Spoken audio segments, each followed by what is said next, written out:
Assalamualaikum warahmatullahi wabarakatuh. Salam sejahtera bagi kita semua. Kali ini kita akan belajar bahasa Indonesia mengenai teks negosiasi.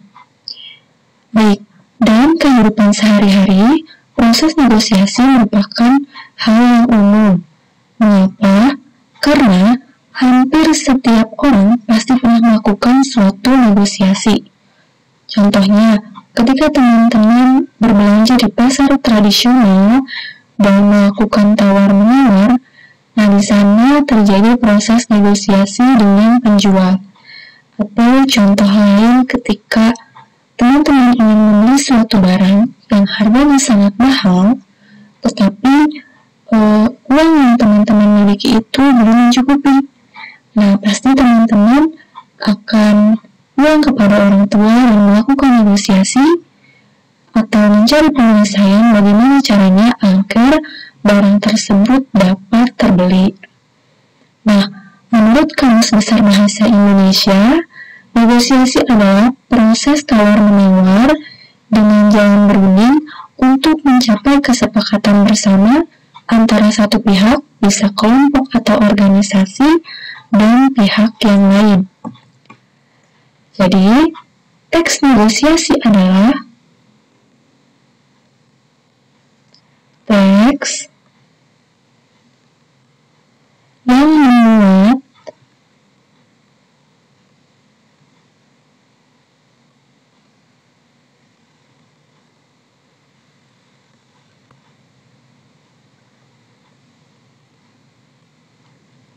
proses tawar-menawar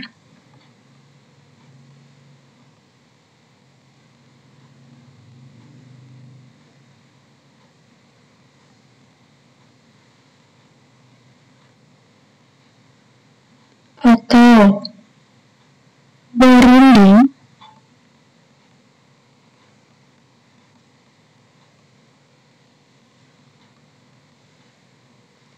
untuk mencapai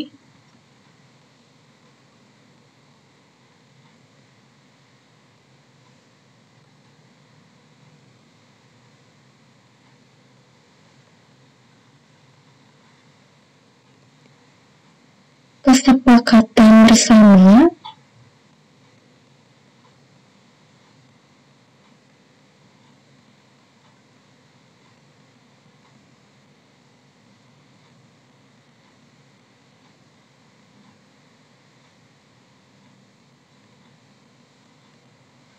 atau penyelesaian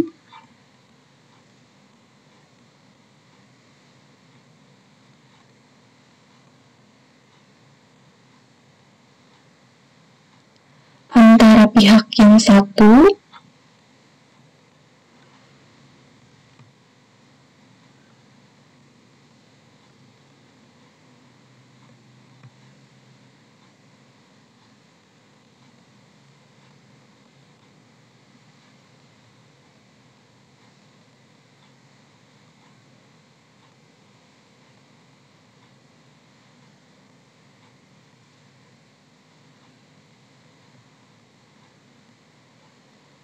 dengan pihak yang lain.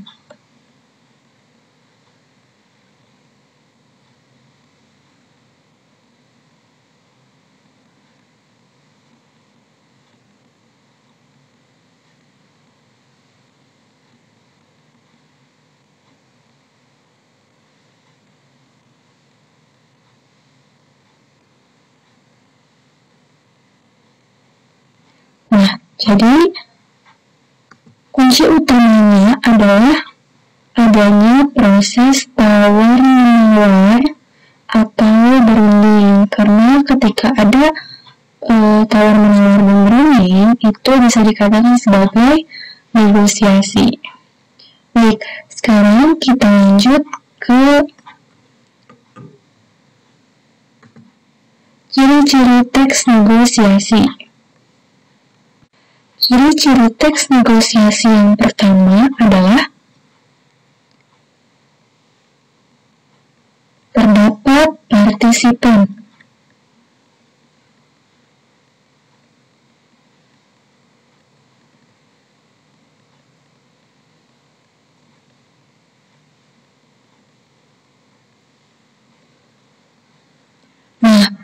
Dalam bernegosiasi, pasti ada pihak-pihak yang terlibat.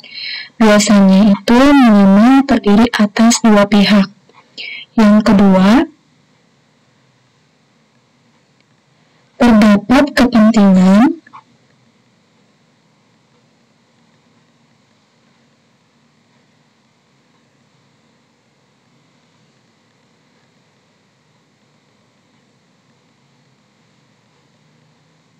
yang berbeda.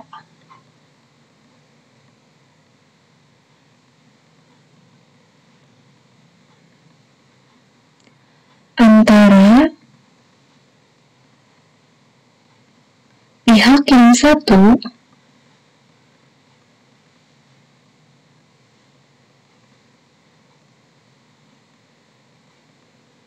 dengan pihak yang lain.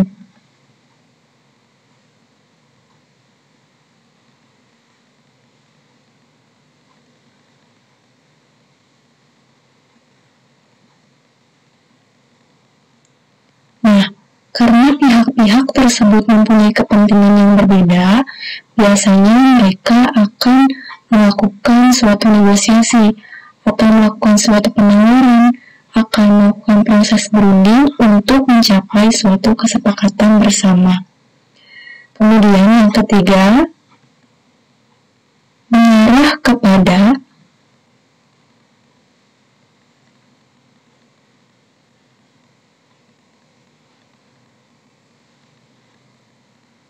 tujuan praktis.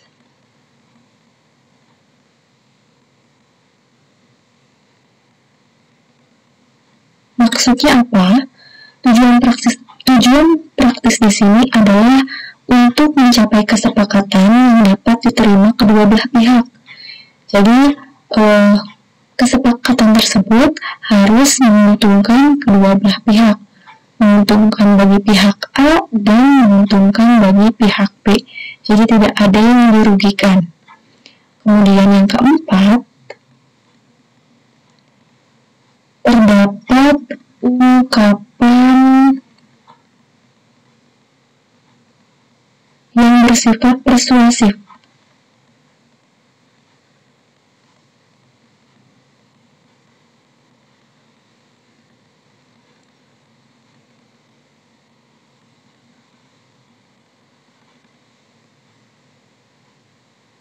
Nah, persuasif di sini artinya adalah bisa membujuk, bisa mengajak,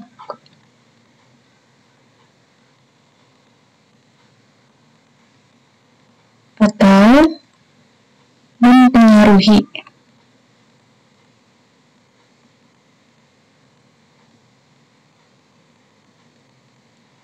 Biasanya orang-orang yang pandai bernegosiasi itu pandai juga itu dalam membujuk, mengajak, atau mempengaruhi.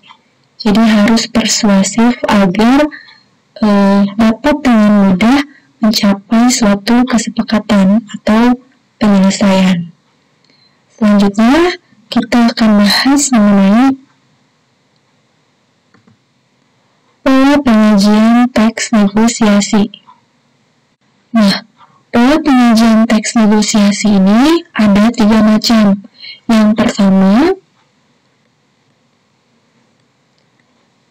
teks negosiasi dialog.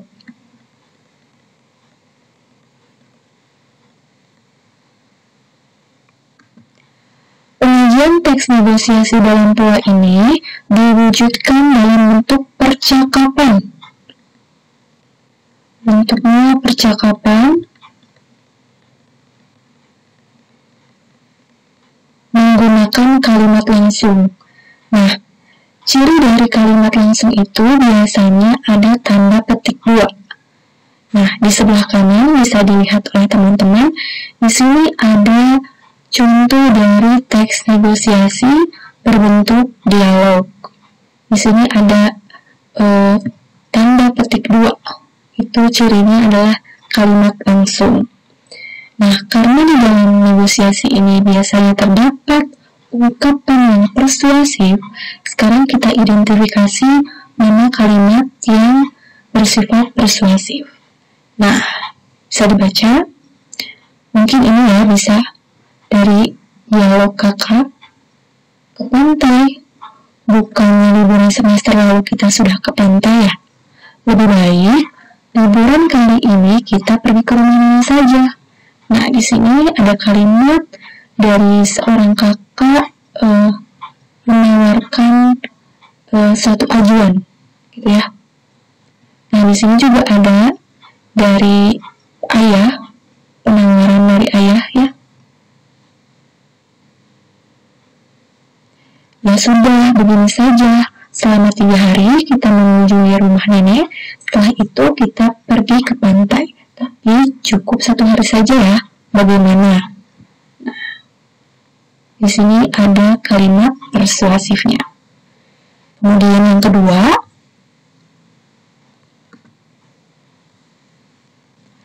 ada teks negosiasi narasi.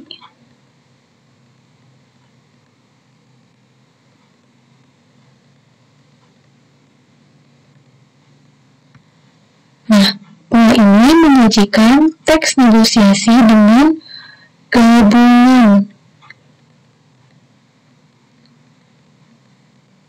antara narasi dan dialog. Nah, bisa dilihat di sebelah kanan. Di sini ada contoh teks negosiasi berbentuk narasi. Nah, jika pada teks negosiasi dialog itu bentuknya hanya percakapan saja, tidak ada narasi. Sedangkan di teks negosiasi narasi di sini digabungkan ada narasinya dan ada dialognya. Nah, di sini bisa dilihat pada minggu sore Budi pergi ke toko di dekat rumahnya untuk membeli tas karena tas yang ia gunakan selama ini telah rusak. Sesampainya di salah satu toko, Budi bertanya-tanya kepada sang penjual. Nah, ini merupakan bentuk narasinya. Ini juga yang ditanda hijau, ini merupakan bentuk narasi. Nah, di akhir juga ada. Sedangkan untuk bentuk dialognya ini yang ada tanda petik 2-nya. Begitu ya, teman-teman, untuk teks negosiasi narasi. Selanjutnya ada teks negosiasi melalui surat. Ada yang bisa menyebutkan contoh teks negosiasi melalui surat? Ya, misalnya surat lamaran pekerjaan. Karena di surat lamaran pekerjaan itu berbentuk penawaran diri gitu, untuk bisa bekerja di suatu perusahaan tertentu.